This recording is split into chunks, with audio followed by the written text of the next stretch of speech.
De volta com o Educador em Entrevista, vamos falar um pouquinho de Outubro Rosa, não é? E das ações preparadas no mês aqui com a Fernanda Soares, enfermeira da UBS da Vila Cruzeiro. Gratidão pela participação conosco. Boa tarde. Boa tarde, muito obrigada pelo espaço de fala, né? É um prazer estar aqui falando um pouquinho sobre esse tema.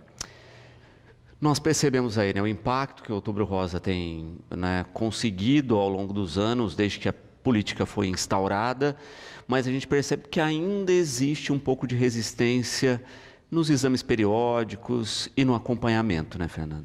Infelizmente, né, algumas pessoas, algumas mulheres, né, ainda não procuram as unidades para fazer esses exames periódicos, para fazer a prevenção, que na verdade é o carro-chefe da campanha. Afinal de contas, né, o INCA, que é o Instituto Nacional do Câncer, ele aponta que a cada 100 mil mulheres, cerca de 61,61% vão desenvolver câncer de mama e 15% vão desenvolver câncer do colo do útero. E é importante pontuar que, se diagnosticado precocemente, o câncer de mama ele tem 90% de chance de cura, todos os exames e tratamentos são fornecidos pelo SUS. Então é extremamente importante a gente estar fazendo essas atividades de prevenção e estar sensibilizando a população a respeito dessa campanha. Também é interessante, né, quando a gente toca na questão específica do impacto que a campanha tem causado ano a ano, de muitas vezes a gente vê mudanças nos protocolos, né, na rotina, e é o que a Maria Fernanda coloca, né? Num passado não muito distante, se falava muito do autoexame, não é? E depois se mudou um pouquinho, né? O autoexame continua em pauta, mas não se fala tanto, né? Tem alguma explicação? Na verdade, o que acontece? O autoexame ele é importante, como você mesmo disse, ainda é pauta, a gente ainda incentiva o autoexame, mas a gente precisa ter um pouco de cuidado, porque ele precisa ser feito de maneira correta e no tempo correto. Nós, mulheres, nós temos aí o nosso período do mês, onde os nossos hormônios eles têm alterações. Se a gente realizar esse autoexame das mamas, por exemplo, no período menstrual ou muito próximo a ele acontecer, a gente vai acabar encontrando algumas coisas, alguns nódulos que são hormonais, nódulos esses que logo vão desaparecer. Então, é importante a realização do autoexame, sim, mas a gente precisa tomar cuidado de que época do mês nós vamos estar realizando e a maneira correta de estar realizando, né? Que é após o banho, em frente ao espelho, levantar os braços, fazer também a palpação ali na axila, não apenas na mama, porque a gente também tem achados nesse local. Perfeito. E muitas vezes acaba isso, né? Acaba se gerando aí um pavor, um medo sem necessidade. Exatamente. Ou muitas vezes se fica muito por conta do autoexame e se vai protelando os exames adicionais. Exatamente. Muitas delas acham que apenas o autoexame é suficiente, ou às vezes também acaba gerando achados que a mulher acha que é muito preocupante, muito alarmante, e quando a gente vai investigar ali não é. Então é importante sim a realização do autoexame, mas a gente não pode esquecer do principal, que é a promoção da saúde e também a realização dos exames periódicos. Uma questão interessante é que antes a gente falava no Outubro Rosa especificamente muito do câncer de mama. E agora a gente fala também muito de colo do útero. Isso. Não é? Então os dois entraram com mais força dentro da campanha. Isso, hoje a gente realiza a campanha com o foco não apenas no câncer de mama, mas também do câncer do colo de útero. Afinal, no mundo, ele é o segundo câncer que mais mata mulheres. Fernanda, a gente vê, né, toda essa ação da prevenção que o Outubro Rosa traz, mas a gente tem tido um problema crucial aí quando a gente fala do câncer de colo do útero, que é, hoje a gente tem um bônus fantástico, que é a vacina, né, do HPV, né, que é um preventivo. Eu acho que tinha que ter mudado de nome, né, para divulgação, né, a gente parar de falar vacina do HPV e falar vacina contra o câncer de colo do útero, né? E ainda um número baixo de adesão, uma resistência com essa vacina, né, que é incompreensível. A gente ainda tem muita resistência, a gente faz essa vacina aí no calendário nas adolescentes, né? E, na verdade, o HPV é um vírus, um dos principais causadores de câncer de colo de útero. Não é o único, mas é um dos principais. A gente tem aí a vacina quadrivalente, né? Que vai proteger contra 4 tipos de vírus. E, infelizmente, a gente ainda tem um pouco de resistência da população, mas a gente tem tentado, né, não tem medido esforços para enfatizar a importância dessa vacinação e dessa prevenção. E é importante, eu acho que muitas vezes assim, né, os pais têm uma visão meio turva, que assim, mas tem que vacinar antes dessa menina ou desse menino iniciar a vida sexual, né? E aí fica se protelando, né?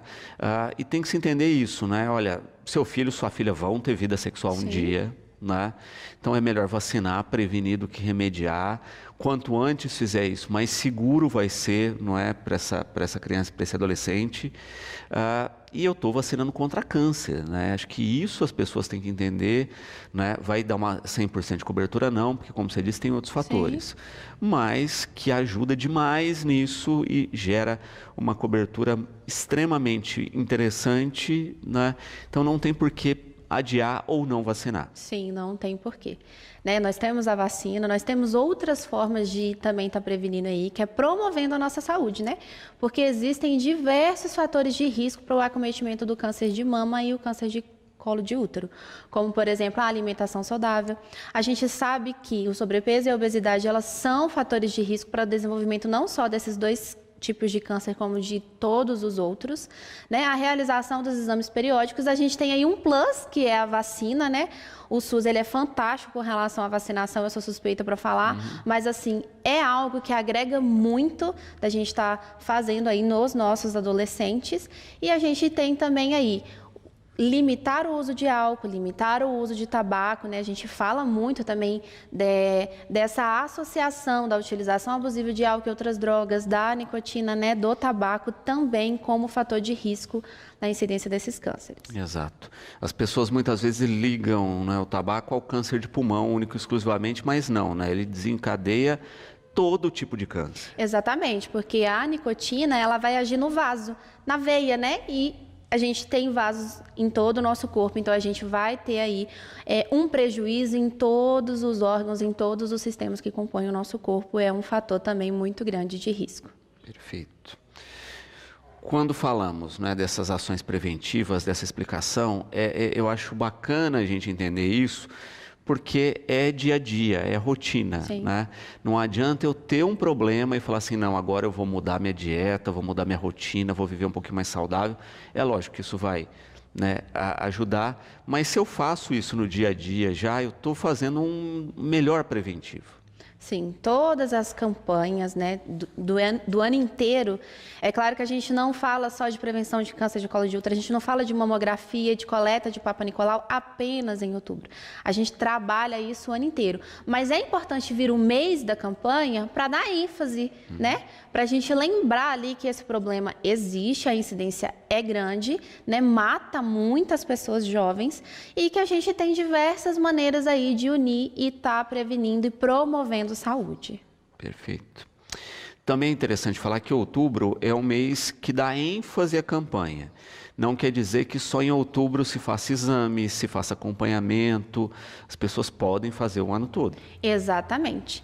Eu acho importante ressaltar aqui que todas as nossas unidades básicas de saúde, elas têm disponível, né, esses exames periódicos. Nós temos também o especialista, que é o ginecologista, em todas as nossas unidades. Então, a gente tem aí um acesso muito bacana a uma saúde de qualidade. Então, não apenas em outubro, mas em todo ano a gente faz a realização da coleta, né, do preventivo, Papa Nicolau, o exame citopatológico, que é a mesma coisa, e também a realização da mamografia.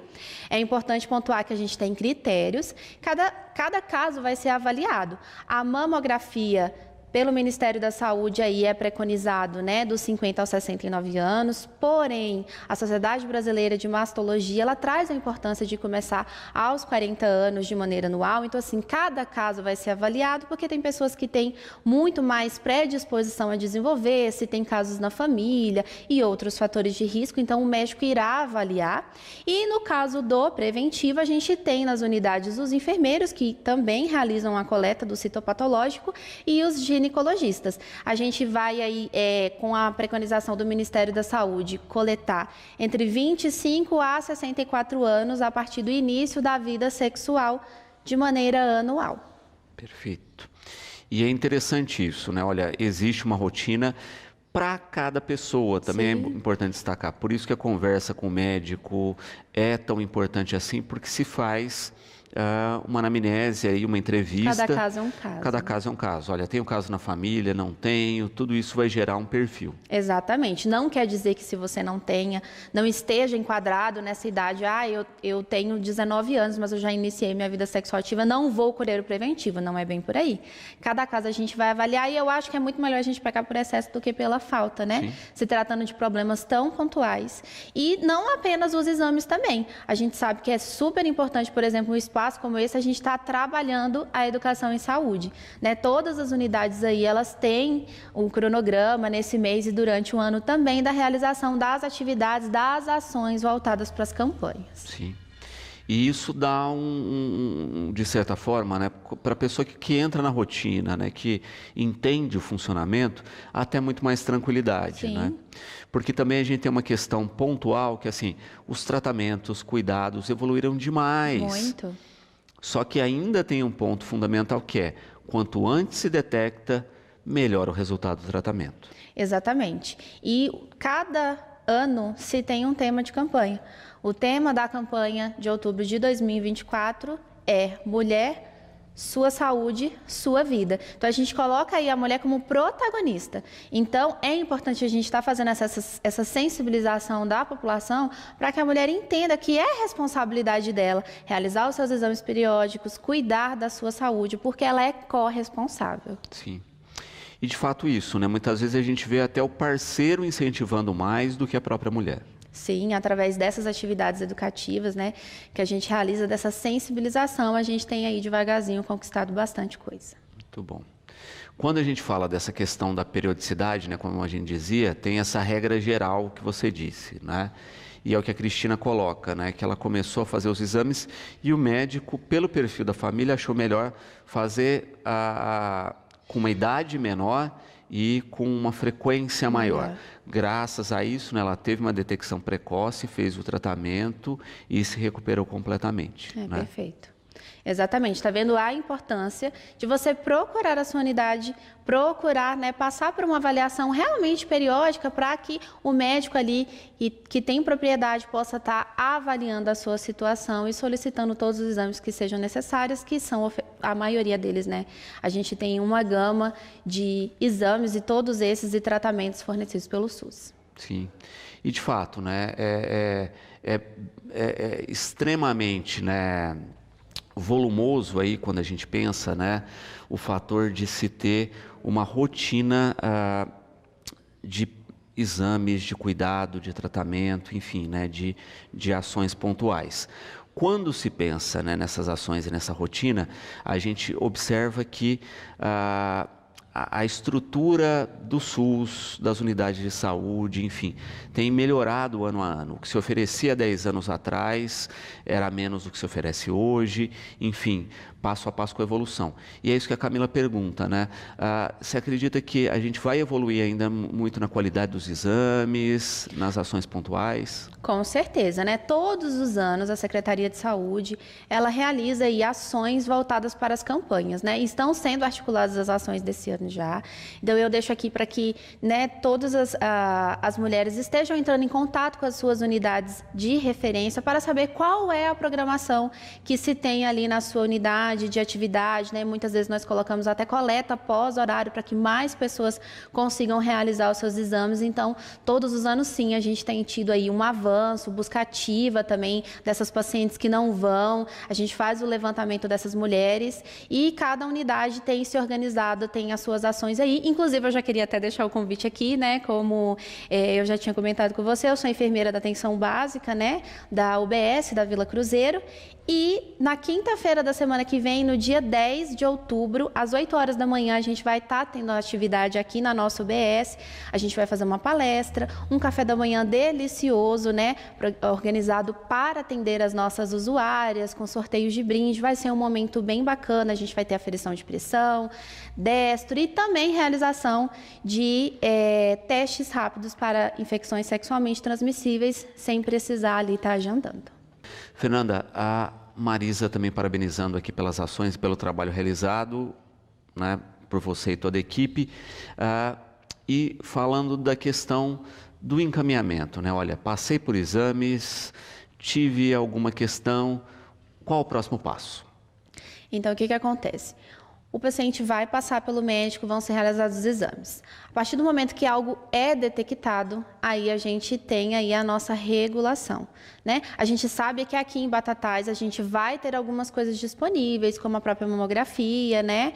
Mas alguns outros recursos que a gente não tem alcance, a gente vai precisar buscar em outras cidades. Então, o médico realiza um encaminhamento conforme o protocolo, então a gente tem um protocolo ali do que se encaixa, né, em cada situação. Esse encaminhamento vai para a Secretaria de Saúde, né, que é para essa regulação que nós chamamos, e ali o pessoal vai tentar articular essa vaga para agendar com a maior brevidade possível.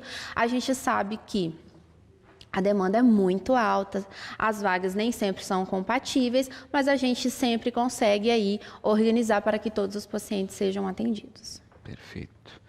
E é interessante destacar isso, né? Porque muitas vezes a gente pensa nesse passo a passo pré, né? E é lógico que o pós vai depender disso. Tem exames complementares, né? Tem toda uma gama de ações. Olha, não é porque se detectou o nódulo que... já vai direto, né? Isso, tem toda uma avaliação. Tem sim, né? São realizados todos os exames para que seja escolhido o local mais adequado para aquela situação. E é importante, acho que lembrar assim, que a gente tem, né, diversas especialidades, mas quando a gente trata de oncologia, de suspeição de câncer, não é tão demorado quanto determinadas coisas que a gente sabe que não são tão breves assim. Mas a questão da oncologia, né, entendendo mesmo a gravidade, a importância e tudo mais, não que as outras coisas não sejam importantes, sim, mas entendendo ali a importância do início do tratamento mais breve possível, a gente sempre articula num tempo mais hábil. Os encaminhamentos são bem mais ágeis, sim, né? Também quando se fala, né, dentro da estrutura aí da rotina dos exames e do trabalho, a questão de muitas vezes você ter a estrutura local, né, e o encaminhamento para a estrutura regional. Isso. Não é? Então tem coisas que, é lógico, estão sob o controle local e outras não. Infelizmente não, a gente não tem controle de absolutamente tudo, né? Então, às vezes a gente vai conseguir, tem uma suspeição, a gente vai conseguir uma vaga ali, e aí nesse outro segmento, às vezes é detectado alguma coisa, já se dá andamento, ou às vezes, né, é avaliado ali que não há e devolve pra gente, o tratamento vai ser aqui. É importante isso que você falou, porque às vezes o paciente ele não compreende que tem coisas que são locais, que é a nível municipal, que a gente consegue articular com mais facilidade. Mas quando a gente fala disso a nível regional, a gente tem que entender que não é só Batatais, né? Nós temos todos os outros municípios e outras demandas também. Perfeito. E tudo isso segue de acordo com o protocolo, sim, não é? Então, às vezes, olha, não conseguiu encaminhamento regional, é porque, olha, no meu perfil de ficha tinham pessoas com mais gravidade, com outras questões que, de fato, tiveram prioridade e o atendimento local aqui resolveria o meu caso. Sim, existem situações que a gente vai conseguir resolver aqui mesmo e vai existir situações que a gente vai precisar. E quando a gente fala de câncer, né, a nossa referência não é aqui. Então, na maioria das vezes de suspeição aí, a gente vai precisar encaminhar o paciente a outro município. Perfeito. Falando da questão específica do Papa Nicolau, não é o que a Clara coloca aqui também, essa questão, né, da coleta, né, às vezes para algumas mulheres isso está tão na rotina que muitas vezes elas até esquecem de buscar o resultado dos exames. Sim. Hoje é colhido aqui, mas é enviado para a Sobecan, né, em Ribeirão. Então, o resultado ele demora aí cerca de 40 dias para ficar pronto. E muitas mulheres realmente, às vezes, esquecem ali de buscar o resultado. Mas, uma vez que se tem uma rotina de ir ao ginecologista, né? Isso aí a gente consegue até facilitar, porque o médico consegue identificar ali que tem um resultado, que na consulta anterior foi coletado, que já deu a quantidade de dias. Por isso que é tão importante a presença frequente na unidade básica, né? Estar ali não só quando se precisa, quando se está sentindo uma dor, mas de também estar fazendo esse trabalho de prevenção e acompanhamento. Perfeito. Também, Olívia, aqui parabenizando pelo trabalho, falando dessa questão específica do acompanhamento e faixas etárias, não é? Que ela teve diversos casos, né, na família e que o médico indicou, não é, que elas começassem com uma faixa etária menor, né? Como é que fica essa questão na rede, né? Existe algum problema ou o encaminhamento do médico basta? Encaminhamento tranquilo, né? Se o médico avaliou, olha, essa paciente, ela tem fator de risco, não vai entrar aí na idade preconizada, como a gente falou, mas ela necessita do exame, ela necessita do acompanhamento, o médico vai fazer os mesmos trâmites. É que, via de regra, a gente tem uma rotina. Então, se fala de Papa Nicolau de 25 a 64 anos, mas a gente faz Papa Nicolau de 18, 19, 20, né? Das outras idades. A mamografia, que é uma idade mais avançada, a mesma coisa. Não significa que os médicos não possam pedir a mamografia abaixo dos 50 anos. Uma vez que ela foi fazer exame de rotina, né, o médico ali vai fazer a anamnese, vai levantar os dados de que ela tem a necessidade de fazer antes, ela vai ter uma rotina especial, ela vai fazer diferente dos outros pacientes. Então, o médico vai avaliar ali e, se necessário encaminhar, ela vai ser encaminhada normalmente. Perfeito.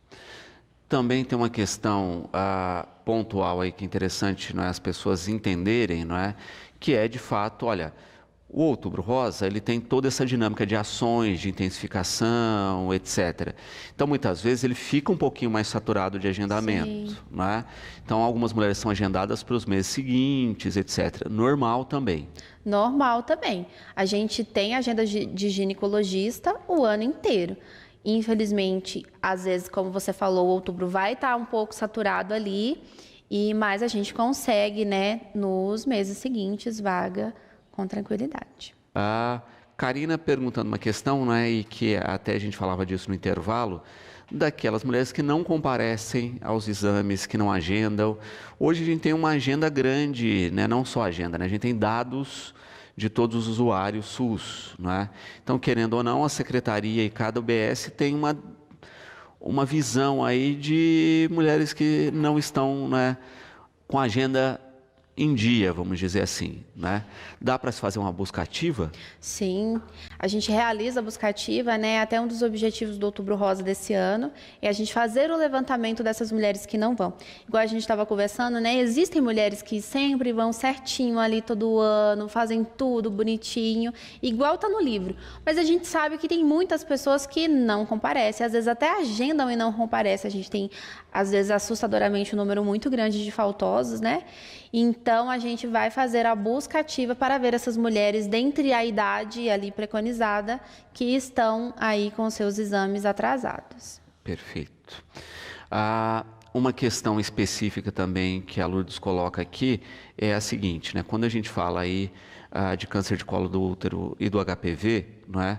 A gente também tem uma questão ligada à sexualidade mais ativa. Não é? Número de parceiros, etc. E ela coloca também isso, né? Muitas vezes não se pensa no preservativo como ferramenta também na questão do combate ao câncer de colo de útero. Exatamente. E é importante lembrar, pontuar aqui, que todas as unidades a gente tem a distribuição gratuita, tanto do preservativo masculino quanto do preservativo feminino, né? E a gente fala não só aí, importante pontuar, da prevenção do câncer de colo de útero, mas também de todas as outras infecções sexualmente transmissíveis, né?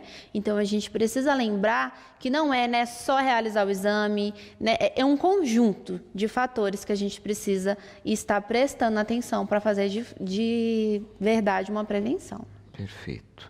Relacionado aqui a HPV, não é? A Cláudia aqui colocando também, né? Que muitas vezes se faz a primeira vacinação e não a sequência. Nós temos 2 doses e a gente sempre, ao vacinar, dar a primeira dose, a gente já deixa anotado no cartão a data da segunda dose. E, infelizmente, não é raro a gente encontrar depois carteiras de pessoas com uma idade já mais avançada, que está até a lápis ali o dia que tinha que tomar a segunda dose e não tomou. Então, é importante saber também que a gente precisa fazer esquema completo. Não é só dar a primeira dose, mas a gente precisa tomar as 2. Tem a agendinha do celular, gente, né? Coloca lá para acionar o alarme, né? Um lembrete, porque é fundamental, né? Senão ela não tem a mesma cobertura, o mesmo efeito programado. Né? Então é importante as 2 doses para a cobertura completa aí nesse caso. Também aqui, Patrícia, falando a respeito de mamografia, né? Desse agendamento, né? Como é que é o procedimento aí para o agendamento e em que casos, né, se faz o exame? Então, a mamografia, como eu já havia falado, ela é preconizada pelo Ministério da Saúde de 50 a 69 anos, mas também existe aí a Sociedade Brasileira de Mastologia uma orientação de fazer a partir de 40 anos, mas pelo Ministério de 50 a 69 anos, fazer a cada 2 anos. Né, desde que não haja ali nenhuma alteração identificada, tá? Mas o que você precisa para estar fazendo a sua mamografia? Via de regra, né, durante todo o ano, é procurar a unidade básica de saúde, agendar um ginecologista e aí o ginecologista vai fazer ali a solicitação. No ano passado, os enfermeiros também estavam fazendo, né, durante outubro, essa solicitação. A gente ainda não sabe como vai funcionar esse ano, por isso que eu falo assim, fiquem ligados aí, compareçam às unidades que vocês pertencem para estar sabendo, né, como que vai se dar a campanha desse ano. Mas, via de regra, é só agendar a consulta com o ginecologista que ele vai solicitar nessa idade, como também, se você tem algum fator de risco e não tiver dentro dessa idade, também será solicitado. Perfeito. Isso é importante, né? Olha, mas não foi solicitado para mim, olha, porque não se viu necessidade, ainda não está no perfil, etc. Né? Então, também tem essa questão. Exatamente. Muito bom. Também, né, quando a gente fala da rotina aí de visita ao ginecologista, é importante também aqui o que a Júlia coloca, né, a questão de se ter essa rotina muitas vezes até antes da primeira relação sexual, né? Às vezes não se tem orientação da menina mais nova e às vezes a família também não tem informação para dar, né, de maneira correta. Exatamente. É preconizado a coleta do citopatológico de 25 a 64 anos, mas após o início da vida sexual, né? Então, vai existir uma ou outra situação que vai ser realizado antes, mas são coisas muito específicas e pontuais. Via de regra, coleta após o início da vida sexual. Mas o que a gente sente muita falta mesmo é sobre falar de tratar da sexualidade na adolescência. Porque muitas vezes, quando essa adolescente chega até nós, ela já está até grávida. Né? Infelizmente, a gente tem um número considerável aí de gestantes adolescentes. Então, precisa se trabalhar muito essa questão da educação sexual para os nossos adolescentes, para que se entendam a responsabilidade que se carrega após o início da vida sexual, que não é só fazer, né? A gente precisa saber que a partir de então, isso aí vai trazer responsabilidades, vai trazer o cuidado do uso, né, dos métodos contraceptivos, aliados ao uso do preservativos para estar prevenindo aí as infecções sexualmente transmissíveis e, a partir de então, também a realização desses exames periódicos. Perfeito. E muitas vezes isso, né? Falta orientação, né? Existem aulas específicas, etc. Mas a gente vê ainda, infelizmente, né? Seja em alguns casos por motivos religiosos, etc., uma resistência a essa informação e que na rotina, né? Quem trabalha na rotina vê o quanto a falta de informação causa problemas. Causa um impacto muito grande. Eu percebo que muitas vezes pode ser, né, essas questões, e a gente vem evoluindo isso de maneira gradativa. Nós estamos na era da informação, mas ainda falta informação, principalmente de qualidade, porque não é tudo que está disponível na internet que é seguro, que é uma informação real, que é, né, a gente sabe porque a gente atende diretamente esses pacientes, esses adolescentes, e a gente escuta muita coisa, né? Eles têm informação? Tem, mas nem sempre essas informações são de qualidade, nem sempre é da maneira que eles pensam, nem sempre a realidade é compatível. Então, trabalhar a educação sexual na adolescência é extremamente importante e vai sim trazer um impacto, vai reverberar aí nessas questões, até mesmo da prevenção do câncer de colo de útero e de mama. Perfeito. Laura aqui, né, também parabenizando pelas colocações, diz que sempre teve problema com relação ao exame de mama, né, evitava a mamografia ao máximo, né, porque temia o exame, até que fez a primeira vez, né, viu que o impacto não é tão grande assim, né, e justamente graças ao exame descobriu um pequeno nódulo que não era nenhum problema, mas que se não fosse pelo exame poderia ter consequências mais graves, e recomenda o exame aqui. Muitas mulheres têm medo, né? Ainda da coleta do Papa Nicolau, têm medo da mamografia, mas a gente tem que pensar que é um momento que pode, de repente, custar toda a sua vida. Então, por que, né, a gente, muitas vezes, deixar o medo tomar conta? O medo de fazer uma coleta de um exame que é muito rápido e muito tranquilo, o medo de realizar uma mamografia, muitas vezes aí impactar no resto de toda a nossa vida. Então, fica aqui o meu apelo, né? Não tenha medo, se informe, né? Vá nas unidades, realize todos os seus exames periódicos, porque você está investindo em você mesmo, né? É um momento que você tira ali para estar realizando esses exames, que pode impactar no restante de toda a sua vida. Perfeito. E também é sempre bom pontuar, não é, que a gente fala aí de câncer de mama, que não é exclusivo de mulheres, né? O percentual em homens é menor, mas ocorre. Ocorre sim, né? A gente tem, infelizmente, aí uma incidência também, né, de câncer em homens, e isso também é um fator de risco. Então, se na sua família você tem um caso de câncer de mama num homem, você está bem mais suscetível a desenvolver um câncer de mama do que, por exemplo, eu que não tenho. Então, isso aí também é um fator de risco, é uma questão que a gente também avalia, inclusive na ficha da mamografia tem lá pra gente anotar se tem caso de câncer de mama em homens na família da paciente. Perfeito. E muitas vezes esses casos chegam mais tardiamente, né? Porque a gente está falando aí da questão da mulher, mas o homem, para fazer exame, para procurar o médico, é mais complicadinho ainda. Via de regra, as mulheres em disparado, elas são as mais frequentes em todos os estabelecimentos de saúde. Infelizmente, a gente tem ainda muito essa resistência do público masculino em estar fazendo prevenção. Quando a gente vai encontrar um homem na unidade básica de saúde, é porque alguma coisa já aconteceu. Ele está com dor, alguma coisa já se instalou. Aí vai vir depois do Novembro Azul aí para a gente estar trabalhando essas questões, mas infelizmente a gente tem ainda muita resistência e muito preconceito. Muitos deles nem acham que seja possível um homem desenvolver, né, um câncer de mama, então isso acaba sendo aí também um dificultador. Perfeito.